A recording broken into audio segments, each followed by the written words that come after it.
श्रीमन्नारायण नारायण नारायण, श्रीमन्नारायण नारायण नारायण, भजमन नारायण नारायण नारायण, श्रीमन्नारायण नारायण नारायण। जय श्री राधे कृष्णा। ओम नमो भगवते वासुदेवाय नमः। ओम नमः शिवाय। प्रिय श्रोताओं, आप सभी को सोनी व्रत कथाएं की तरफ से कार्तिक पूर्णिमा की बहुत बहुत शुभकामनाएं। आज आप सभी रसपान करेंगे कार्तिक पूर्णिमा के महान पर्व पर श्री सत्यनारायण व्रत कथा। आप सभी से अनुरोध है कि कथा को सुनने से पहले कमेंट बॉक्स में भगवान लक्ष्मी नारायण की जय लिखना बिल्कुल भी मत भूलिएगा। अगर आप चैनल पर नए आए हैं तो चैनल को सब्सक्राइब करके बेल आइकन को दबा लें ताकि आने वाली सभी वीडियो की जानकारी सबसे पहले आपके पास पहुंचे। अगर वीडियो अच्छी लगे तो वीडियो को लाइक करें और ज़्यादा से ज़्यादा शेयर करें। हमारे इसी चैनल पर कार्तिक मास में प्रतिदिन सुनी जाने वाली, कार्तिक स्नान में प्रतिदिन सुने जाने वाले अध्याय आपको प्रस्तुत किए जाएंगे। तो आप सभी से अनुरोध है कि हमारे चैनल को सब्सक्राइब करके बेल आइकन को अवश्य ही दबाएं ताकि आने वाली कार्तिक मास की सभी कथाएं आपके पास सबसे पहले पहुंचे। आइए सुनते हैं श्री सत्यनारायण व्रत कथा के संपूर्ण अध्याय। प्रेम से बोली भगवान गणेश की जय, विष्णु भगवान की जय, लक्ष्मी नारायण की जय, सभी देवी देवताओं की जय।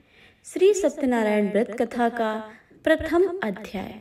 एक समय की बात है, नैमिषारण्य तीर्थ में सौनिक आदि 88,000 ऋषियों ने श्री सूत जी से पूछा, हे प्रभु, इस कलयुग में वेद विद्या रहित मनुष्यों को प्रभु भक्ति किस प्रकार मिल सकती है तथा उनका उद्धार कैसे होगा। हे श्रेष्ठ मुनि, कोई ऐसा तप बताइए जिससे थोड़े समय में ही पुण्य मिल जाए और मनवांछित फल भी मिल जाए। इस प्रकार की कथा सुनने की हम इच्छा रखते हैं। सर्वशास्त्रों के ज्ञाता सूत जी बोले, हे वैष्णवों, पूज्य, आप सभी ने प्राणियों के हित की बहुत अच्छी बात पूछी है, इसलिए मैं एक ऐसा श्रेष्ठ व्रत को आप लोगों को बताऊंगा जिससे नारद जी ने लक्ष्मी नारायण जी से पूछा था और लक्ष्मीपति ने मुनि श्रेष्ठ नारद जी से कहा था। अब आइए ध्यान लगाकर सुनो। एक समय की बात है, योगी राज नारद जी दूसरों के हित की इच्छा के लिए अनेकों लोकों में घूमते हुए मृत्यु लोक में आ पहुंचे। यहाँ उन्होंने अनेक योनियों में जन्मे प्रायः सभी मनुष्यों को अपने कर्मों द्वारा अनेकों दुखों से पीड़ित देखा। उनका दुख देखकर नारद जी सोचने लगे कि ऐसा क्या यत्न किया जाए जिसके करने से निश्चित रूप में मानवों के दुखों का अंत हो जाए। इसी विचार पर मनन करते हुए वह विष्णु लोक में गए। वहां वह देवों के ईश भगवान नारायण की स्तुति करने लगे, जिनके हाथों में शंख, चक्र, गदा और पद्म था। गले में वरमाला पहने हुए थे। स्तुति करते हुए नारद जी बोले, हे भगवान, आप अत्यंत शक्ति से संपन्न हैं। मन तथा वाणी भी आपको नहीं पा सकती है। आपका आदि, मध्य तथा अंत नहीं है।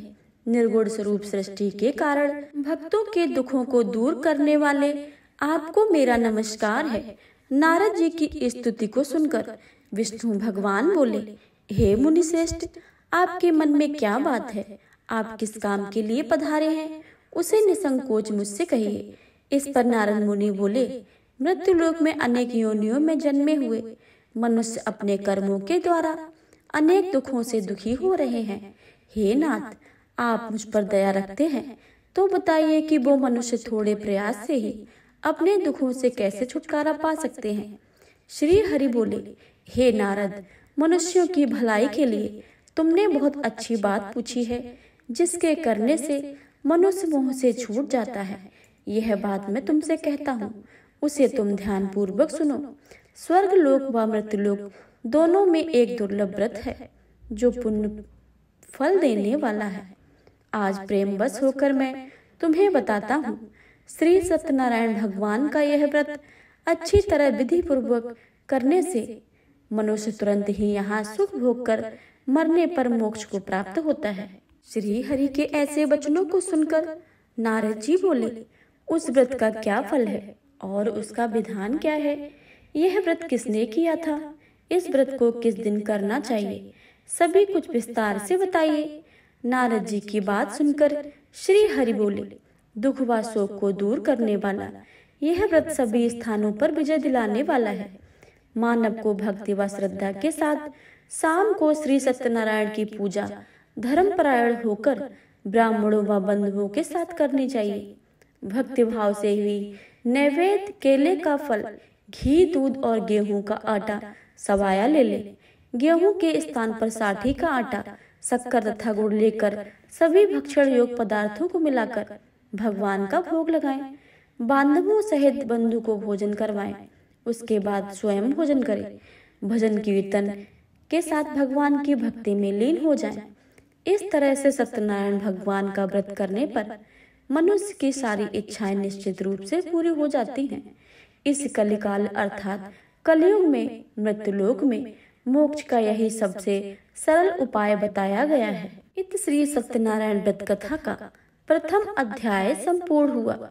तो प्रेम से बोलिए श्री सत्यनारायण भगवान की जय। हरि ओम नमो नारायणा, ओम नमो नारायणा, हरि ओम नमो नारायणा, हरि ओम नमो नारायणा। सत्यनारायण कथा का द्वितीय अध्याय। सूत जी बोले, हे ऋषियों, जिसने पहले समय में इस व्रत को किया था उसका इतिहास कहता हूँ, ध्यान से सुनो। सुंदर काशीपुरी नगरी में एक अत्यंत निर्धन ब्राह्मण रहता था। भूख प्यास से परेशान वह धरती पर घूमता रहता था। ब्राह्मण उससे प्रेम करने वाले भगवान ने एक दिन ब्राह्मण का वेश धारण करके उसके पास जाकर पूछा, हे विप्र, नित्य दुखी होकर तुम पृथ्वी पर क्यों घूमते हो? दीन ब्राह्मण बोला, मैं निर्धन ब्राह्मण हूँ, भिक्षा के लिए धरती पर घूमता हूँ। हे भगवान, यदि आप इसका कोई उपाय जानते हैं तो बतलाइए। वृद्ध ब्राह्मण कहता है कि हे सत्यनारायण भगवान मनवांछित फल देने वाले हैं, इसलिए तुम उनका पूजन करो। इसके करने से मनुष्य सभी दुखों से मुक्त हो जाता है। वृद्ध ब्राह्मण बनकर आए सत्यनारायण भगवान उस निर्धन ब्राह्मण को व्रत का सारा विधान बताकर अंतर ध्यान हो गए। ब्राह्मण मन ही मन सोचने लगा कि जिस व्रत को करने से वृद्ध ब्राह्मण कह गए हैं मैं उसे अवश्य ही करूँगा। यह निश्चय करने के बाद उसे रात में नींद नहीं आई। वह सवेरे उठकर भगवान सत्यनारायण के व्रत का निश्चय करके भिक्षा के लिए चल गया। उसे उस दिन निर्धन ब्राह्मण को भिक्षा में बहुत सारा धन मिला, जिसने उसने बंधु बांधवों के साथ मिलकर श्री सत्यनारायण भगवान का व्रत संपन्न किया। भगवान सत्यनारायण का व्रत संपन्न करने के बाद वह निर्धन ब्राह्मण सभी दुखों से छूट गया और अनेक प्रकार के संपत्तियों से युक्त हो गया। उसी समय से यह ब्राह्मण हर माह इस व्रत को करने लगा। इस तरह से सत्यनारायण भगवान के व्रत को जो मनुष्य करेगा वह सभी पापों से छूटकर मोक्ष को प्राप्त करेगा। जो मनुष्य इस व्रत को करेगा वह भी सभी दुखों से मुक्त हो जाएगा। सूत जी बोले, इस तरह से नारद जी से नारायण जी का कहा हुआ श्री सत्यनारायण व्रत को मैंने तुमसे कहा है। हे विप्रो, अब मैं और क्या कहूँ? ऋषि बोले, हे मुनिवर, संसार में उस विप्र से सुनकर और किस किसने इस व्रत को किया है यह सब हमें सुनाना, और इसके लिए हमारे मन में श्रद्धा का भाव और भी बढ़ गया है। सूत जी बोले, हे मुनियों, जिसने इस व्रत को किया है अब वह सुनो। एक समय वही विप्र धन के ऐश्वर्य के अनुसार अपने बंधु बांधवों के साथ इस व्रत को करने को तैयार हुआ। उसी समय एक लकड़ी बेचने वाला बूढ़ा आदमी वहां पर आया और लकड़ियां बाहर रखकर अंदर ब्राह्मण के घर में गया। प्यास से दुखी होकर वह लकड़हारा उनको व्रत करते देखकर विप्र को नमस्कार करके पूछने लगा कि आप यह क्या कर रहे हैं तथा इसे करने से किस फल की प्राप्ति होती है, कृपया करके मुझे भी बतलाइए। ब्राह्मण ने कहा कि सब मनोकामनाओं को पूरा करने वाला यह सत्यनारायण भगवान का व्रत है, जिनकी कृपा से ही मेरे घर में धन्य धान्य आदि की वृद्धि हुई है। विप्र से सत्यनारायण व्रत के बारे में जानकर लकड़हारा बहुत प्रसन्न हुआ। चरणामृत लेकर वह प्रसाद खाने के बाद वह अपने घर गया। लकड़हारे ने अपने मन में संकल्प किया कि आज लकड़ी बेचने में जो धन मिलेगा उसे श्री सत्यनारायण भगवान का उत्तम व्रत करूंगा। मन ही मन इस विचार को लेकर बूढ़ा आदमी सिर पर लकड़ियां रखकर उस नगर को बेचने गया जहां धनी लोग ज्यादा रहते थे। उस नगर से उसे अपनी लकड़ियों का दाम पहले से 4 गुना अधिक मिला। बूढ़ा प्रसन्नता के साथ दाम लेकर केले, शक्कर, घी, दूध, दही और गेहूं का आटा लेकर आया और भगवान सत्यनारायण भगवान के व्रत की अन्य सामग्रियां लेकर अपने घर गया। वहां उसने अपने बंधु बांधवों को बुलाकर विधि विधान से भगवान सत्यनारायण भगवान की पूजन का व्रत किया और इस व्रत के प्रभाव से वह बूढ़ा लकड़हारा धन पुत्र आदि से युक्त होकर संसार के समस्त सुखों को भोगकर अंतकाल में वैकुंठ धाम चला गया। इत श्री सत्यनारायण व्रत की द्वितीय अध्याय संपूर्ण हुआ। प्रेम से बोलिए श्री सत्यनारायण स्वामी की जय। श्रीमन नारायण नारायण नारायण, भजमन नारायण नारायण नारायण, श्रीमन नारायण नारायण नारायण, भजमन नारायण नारायण नारायण। श्री सत्यनारायण भगवान की जय। सत्यनारायण व्रत कथा का तीसरा अध्याय। सूत जी बोले, हे श्रेष्ठ मुनियों, अब आगे की कथा कहता हूँ। पहले समय में उल्का मुख नाम का एक बुद्धिमान राजा था। वह सत्यवक्ता और जितेंद्रिय था। प्रतिदिन देव स्थानों पर जाता था और निर्धनों को धन देकर उनके कष्टों को दूर करता था। उनकी पत्नी कमल के समान मुख वाली तथा सती साध्वी थी। भद्रशील नदी के तट पर उन दोनों ने श्री सत्यनारायण भगवान का व्रत किया। उस समय साधु नाम का एक वैश्य उनके पास आकर बोला और राजा को व्रत करते देखकर वह विनय के साथ पूछने लगा, हे राजन, भक्ति भाव से पूर्ण होकर आप यह क्या कर रहे हैं? मैं सुनने की इच्छा रखता हूँ, तो आप मुझे बतलाइए। राजा बोले, हे साधु, अपने बंधु बांधवों के साथ पुत्र आदि की प्राप्ति के लिए एक महाशक्तिमान श्री सत्यनारायण भगवान का व्रत व पूजन कर रहा हूँ। राजा के वचनों को सुनकर साधु आदर से बोला, हे राजन, मुझे इस व्रत का सारा विधान कहिए। आपके कथा के अनुसार मैं इस व्रत को करूँगा। मेरी भी संतान नहीं है और इस व्रत को करने से निश्चित ही रूप में मुझे संतान की प्राप्ति होगी। राजा से व्रत का सारा विधान सुनकर व्यापार से निवृत्त होकर वह अपने घर चला गया। साधु वैश्य ने अपनी पत्नी को संतान देने वाले इस व्रत का वर्णन कह सुनाया और कहा कि जब मेरी संतान होगी तब मैं यह व्रत अवश्य ही करूँगा। साधु ने इस तरह के वचन अपनी पत्नी लीलावती से कहा। एक दिन लीलावती पति के साथ आनंदित होकर सांसारिक धर्म में प्रवृत्त होकर सत्यनारायण भगवान की कृपा से गर्भवती हो गई। 10वें महीने में उसके गर्भ से एक सुंदर कन्या का जन्म हुआ। दिनों दिन वह ऐसे बढ़ने लगी जैसे शुक्ल पक्ष में चंद्रमा की कला बढ़ती है। माता पिता ने अपनी कन्या का नाम कलावती रखा। एक दिन लीलावती ने मीठे शब्दों से अपने पति को याद दिलाया कि आपने सत्यनारायण भगवान के जिस व्रत करने का संकल्प किया था उसे करने का समय आ गया है। आप इस व्रत को करिए। साधु बोला, हे प्रिय, इस व्रत को मैं उसके विवाह पर करूँगा। इस प्रकार अपनी पत्नी को आश्वासन देकर वह नगर को चला गया। कलावती पिता के घर में रहकर दिनों दिन बढ़ने लगी। साधु ने एक बार नगर में अपनी कन्या को सखियों के साथ खेलते देखा तो तुरंत ही उस दूत को बुलाया और कहा कि मेरी कन्या के योग्य वर को लेकर आओ।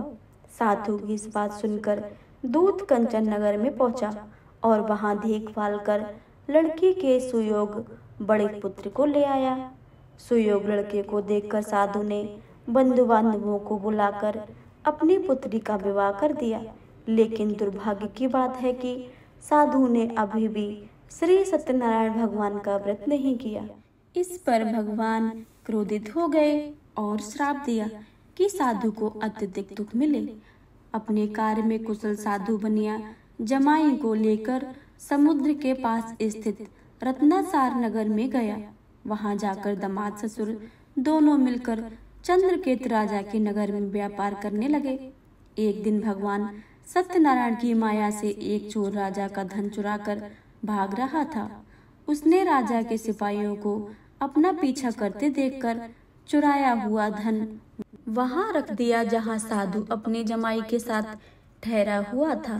राजा के सिपाहियों ने साधु वैश्य के पास राजा का धन पड़ा देखा तो वह ससुर जमाई दोनों को बांधकर प्रसन्नता से राजा के पास ले गए और कहा कि उन दोनों चोरों को हम पकड़ लाए हैं और आप आगे की कार्रवाई की आज्ञा दें।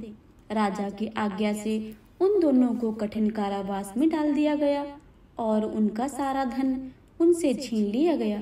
श्री सत्यनारायण भगवान के श्राप से साधु की पत्नी भी बहुत दुखी हुई। घर में जो धन था वह चोर चुरा ले गए। शारीरिक तथा मानसिक पीड़ा व भूख प्यास से अति व्याकुल होकर अन्न की चिंता में कलावती एक ब्राह्मण के घर गई। वहां उन्होंने श्री सत्यनारायण भगवान का व्रत होते देखा, फिर कथा भी सुनी और प्रसाद ग्रहण करके रात्र को घर वापस आई। माता ने कलावती से पूछा, हे पुत्री, अब तक तुम कहाँ थी? तेरे मन में क्या है? कलावती ने अपनी माता से कहा, हे माता, मैंने एक ब्राह्मण के घर में श्री सत्यनारायण भगवान का व्रत देखा है। कन्या के वचनों को सुनकर लीलावती भगवान के पूजन की तैयारी करने लगी। लीलावती ने परिवार व बांधवों सहित सत्यनारायण भगवान का पूजन किया और उनसे वर मांगा कि मेरे पति तथा जमाई शीघ्र ही घर आ जाएं। साथ ही यह प्रार्थना की कि हम सबका अपराध क्षमा करें। श्री सत्यनारायण भगवान इस व्रत से संतुष्ट हो गए और राजा चंद्रकेत को सपने में दर्शन देकर कहा, हे राजन, तुम उन दोनों वैश्यों को छोड़ दो और तुमने उनका जो धन लिया है उसे भी वापस कर दो। अगर तुमने ऐसा नहीं किया तो मैं तुम्हारा धन, राज्य व संतान सभी को नष्ट कर दूंगा। राजा को यह सब कहकर भगवान अंतर्ध्यान हो गए। प्रातःकाल सभा में राजा ने अपना सपना सुनाया, फिर बोले, बड़े पुत्रों को कैद से मुक्त करके सभा में ले आओ। दोनों ने आते ही राजा को प्रणाम किया। राजा मीठी वाणी में बोला, हे मानवो, भाग्यवश ऐसा कठिन दुख तुम्हें प्राप्त हुआ है, लेकिन अब तुम्हें कोई भय नहीं है। ऐसा कहकर राजा ने उन दोनों को नए वस्त्र और आभूषण देकर जितना धन उनका लिया था उससे दुगना धन वापस कर दिया। दोनों वैसे अपने घर को चल दिए। इति श्री सत्यनारायण व्रत कथा का तृतीय अध्याय संपूर्ण हुआ।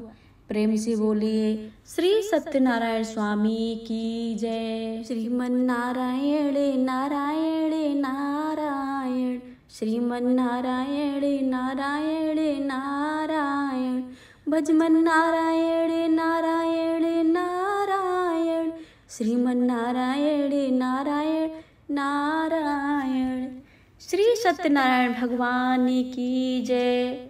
सत्यनारायण व्रत कथा का चतुर्थ अध्याय। श्री सूत जी बोले, वैश्य ने मंगलाचार करके अपनी यात्रा आरंभ की और अपने नगर की ओर चल दिए। उनके थोड़ी दूर जाने पर एक दंडी वेशधारी श्री सत्यनारायण ने पूछा, हे साधु, तेरी नाव में क्या है? अभिवाड़ी बड़ी हंसता हुआ बोला, हे दंडी, आप क्यों पूछते हो? क्या धन लेने की इच्छा है? मेरी नाव में तो बेल और पत्ते भरे हुए हैं। वैश्य के कठोर वचनों को सुनकर भगवान बोले, तुम्हारा वचन सत्य हो। दंडी ऐसा वचन कहकर वहां से दूर चले गए। कुछ दूर जाकर समुद्र के किनारे बैठ गए। दंडी के जाने के बाद साधु वैश्य ने नित्य क्रमों से पश्चात नाव को ऊंची उठकर देखता हुआ अचंभा माना और नाव में बेल पत्ते आदि देखकर मूर्छित होकर जमीन पर गिर पड़ा। मूर्छा खुलने पर वह अत्यंत शोक में डूब गया तथा तब उसका दिमाग वो कि आप शोक न मनाएं, यह दंडी का शाप है, इसलिए हमें उनकी शरण में जाना चाहिए, तभी हमारी मनोकामना पूरी होगी। दामाद की बात सुनकर वह दंडी के पास पहुंचे और अत्यंत भक्तिभाव से नमस्कार करके बोले, मैंने आपसे जो असत्य वचन कहे थे उनके लिए मुझे क्षमा कर दे।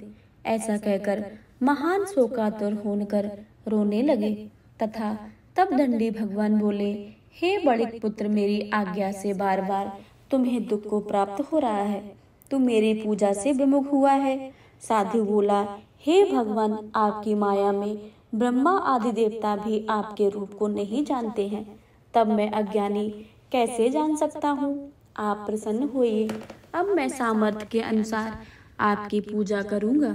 मेरी रक्षा करो और पहले के समान नौका में धन भर दो। साधु वैश्य के भक्तिपूर्व वचनों को सुनकर भगवान प्रसन्न हुए और उसकी इच्छा के अनुसार वरदान देकर अंतर्ध्यान हो गए। ससुर जमाई जब नाव पर आए तो नाव में धन भरी हुई थी और वही अपने अन्य साथियों के साथ श्री सत्यनारायण भगवान का पूजन कर अपने नगर को चल दिए। जब नगर के नजदीक पहुंचे तो दूत को घर पर खबर भेजने के लिए भेजा और दूत साधु की पत्नी को प्रणाम करके कहता है कि मालिक अपने दामाद के साथ नगर के निकट आ गए हैं। दूत की बात को सुनकर साधु की पत्नी लीलावती ने बड़े हर्ष के साथ श्री सत्यनारायण भगवान का पूजन करके अपनी पुत्री कलावती से कहा कि मैं अपने पति के दर्शन को जाती हूँ, तू कार्य पूर्ण करके शीघ्र ही आ जाना। माता के ऐसे वचनों को सुनकर कलावती जल्दी से प्रसाद छोड़कर अपने पति के पास चली गई। प्रसाद की अवज्ञा के कारण श्री सत्यनारायण भगवान रुष्ट हो गए और नाव सहित उसके पति को पानी में डुबो दिया। कलावती अपने पति को वहां ना पाकर रोती हुई जमीन पर गिर गई। नौका को डूबा हुआ देखकर कन्या को रोता हुआ देख साधु दुखी होकर बोला, हे प्रभु, मुझसे मेरे परिवार से जो भूल हुई है उसको क्षमा कर दीजिए। साधु के दीन वचनों को सुनकर श्री सत्यनारायण भगवान प्रसन्न हो गए और आकाशवाणी हुई, हे साधु, तेरी कन्या मेरा प्रसाद को छोड़कर आई है, इसलिए इसका पति अदृश्य हो गया है। यदि वह घर जाकर प्रसाद खाकर लौटती है तो इसे इसका पति अवश्य ही मिलेगा। ऐसी आकाशवाणी सुनकर कलावती घर पहुंचकर प्रसाद ग्रहण करती है और फिर आकर अपने पति के दर्शन करती है। उसके बाद साधु अपने बंधु बांधवों सहित श्री सत्यनारायण भगवान का विधि विधान से पूजन करता है और तथा इस लोक में सुख भोग कर अंत में स्वर्ग को जाता है। इति श्री सत्यनारायण भगवान व्रत की कथा का चतुर्थ अध्याय संपूर्ण हुआ। प्रेम से बोलिए श्री सत्यनारायण स्वामी की जय। श्रीमन नारायण नारायण नारायण, श्रीमन नारायण नारायण नारायण, श्रीमन नारायण नारायण नारायण। प्रेम से बोलिए श्री सत्यनारायण स्वामी की जय। श्री सत्यनारायण व्रत कथा का पंचम अध्याय। सूत जी बोले, हे ऋषियों, मैं और अब एक कथा का सुनाता हूँ, उसे भी आप ध्यान पूर्वक सुनो। प्रजापालन में लीन त्वंगध्वज नाम का एक राजा था। उसने भी भगवान का प्रसाद त्याग कर बहुत ही दुखों को भोगा है। एक बार वन में जाकर वन पशुओं को मारकर वह बड के पेड़ के नीचे आया और वहां उसने ग्वालों को भक्तिभाव से अपने बांधवों के सहित भगवान सत्यनारायण व्रत का पूजन करते देखा। अभिमान बस राधा ने उन्हें देखकर भी पूजा स्थान पे नहीं गया और ना ही उसने भगवान को नमस्कार किया। ग्वालों ने राजा को प्रसाद दिया, लेकिन उसने प्रसाद को नहीं खाया और प्रसाद को वहीं छोड़कर अपने नगर को चला गया। जब वह नगर में पहुंचा तब वह सब कुछ तहस नहस हुआ पाया तो वह शीघ्र ही समझ गया कि यह भगवान ने ही किया है। वह दोबारा ग्वालों के पास पहुंचा और विधि पूर्वक पूजा करके प्रसाद खाया तो श्री सत्यनारायण भगवान की कृपा से सब कुछ पहले जैसा हो गया। दीर्घ काल तक सुख भोगने के बाद मरणोपरांत उसे स्वर्गलोक की प्राप्ति हुई। जो मनुष्य परम दुर्लभ इस व्रत को करेगा तो भगवान श्री सत्यनारायण की अनुकंपा से उसे धन धान्य की प्राप्ति होगी। निर्धन धनी हो जाता है और भय मुक्त होकर जीवन जीता है। संतानहीन मनुष्य को संतान सुख मिलता है और सारे मनोरथ पूर्ण होकर मानव अंतकाल तक वैकुंठ को जाता है। सूत जी बोले, जिन्होंने पहले इस व्रत को किया था अब उनके दूसरे जन्म की कथा मैं सुनाता हूँ। वृद्ध सनातन ब्राह्मण सुदामा का जन्म लेकर मोक्ष की प्राप्ति की। लकड़हारे ने अगले जन्म में निषाद बनकर मोक्ष की प्राप्त किया। उल्का मुख नाम का राजा दशरथ होकर बैकुंठ को गए और साधु नाम के वैश्य ने मोर ध्वज बनकर अपने पुत्र को आगे से चीरकर मोक्ष को पाया। महाराज तुंगध्वज ने स्वयं भू होकर भगवान से भक्ति युक्त होकर कर्म पर मोक्ष को पाया। श्री सत्यनारायण व्रत कथा का 5वां अध्याय संपूर्ण हुआ। प्रेम से बोले श्री सत्यनारायण स्वामी की जय। अब आप सभी सुनेंगे श्री सत्यनारायण भगवान की आरती। जय लक्ष्मी रमणा स्वामी, जय लक्ष्मी रमणा, सत्यनारायण स्वामी, सत्यनारायण स्वामी, जनपातक हरिणा। ओम जय लक्ष्मी रमणा, रत्न जड़ित सिंहासन, अद्भुत छवि राजे, नारद करत निरंतर, नारद करत निरंतर, घंटा ध्वनि बाजे। ओम जय लक्ष्मी रमणा, प्रगट भये कलिकाल, तुझको दरस दिए, बूढ़ा ब्राह्मण बने कर, बूढ़ा ब्राह्मण बने कर, कंचन महल किए। ओम जय लक्ष्मी रमणा, दुर्लभ भील कठारो, जिन पर कृपा करी, चंद्रचूड़ के राजा, चंद्रचूड़ के राजा, तिनकी विपत्ति हरी। ओम जय लक्ष्मी रमणा, वैश्य मनोरथ पायो, श्रद्धा तज दीनी, सो फल भोग्यो प्रभु जी, सो फल भोग्यो प्रभु जी, फिर इस तुत कीनी। ओम जय लक्ष्मी रमणा, भक्ति भाव के कारण, छिन छिन रूप धरो, श्रद्धा धारण कीनी, तिनके काज सरयो। ओम जय लक्ष्मी रमणा, ग्वाल बाल संग राजा, वन में भक्ति करी, मन वांछित फल दीनो, मन वांछित फल दीनो, दीन दयाल हरि। ओम जय लक्ष्मी रमणा, चढ़त प्रसाद सवायो, कंदली फल मेवा, धूप दीप तुलसी से, राजी सत्य देवा।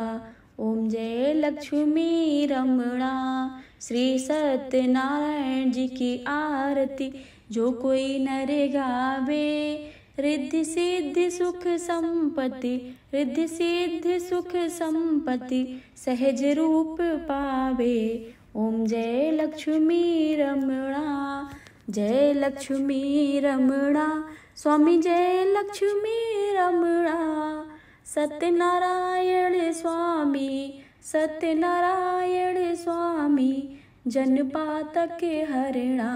ओम जय लक्ष्मी रमणा। प्रेम से बोली श्री सत्यनारायण स्वामी की जय।